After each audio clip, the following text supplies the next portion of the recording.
தீன் எப்போ முழுமையாகும்? மனித குலம் வளர வளர வளர தீனும் வளர்ந்துகிட்டே வரும்.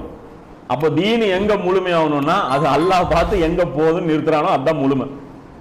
இந்த ஆர்டி ஆபீஸ்ல 8 போட்டுட்டு இருப்பான்ல, ஒருத்தன் சும்மா போட்டு விட்டுருப்பான், ஒருத்தன் 4 8 போட வைப்பான், ஒருத்தன் சும்மா 1/2 ரவுண்டு போட்டாலே போதுன்னு நிறுத்த சொல்லுவான்ல.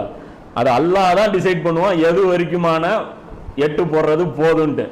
தாவூத் நபி 8 போட்டாங்க, அல்லாஹ் போட விட்டான். ஏன்னா மனித குலம் இன்னும் வளரணும்ட்டு.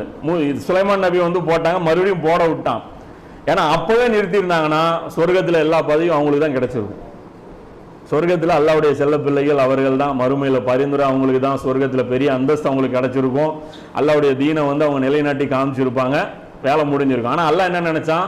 பூமியுடைய முழு நிலப்பரப்புலையும் மனித குலம் வளரணும், முழு நிலப்பரப்புலையும் என் பூமி என் தீன் வளரணும் அப்படிங்கிறது அல்லாஹ்வுடைய ஒரு ரூல். அதை ரசூல்லா வந்தோடனே என்ன பண்ணிட்டான்? ரசூல்லாக அல்லாஹ் முழுமைப்படுத்தி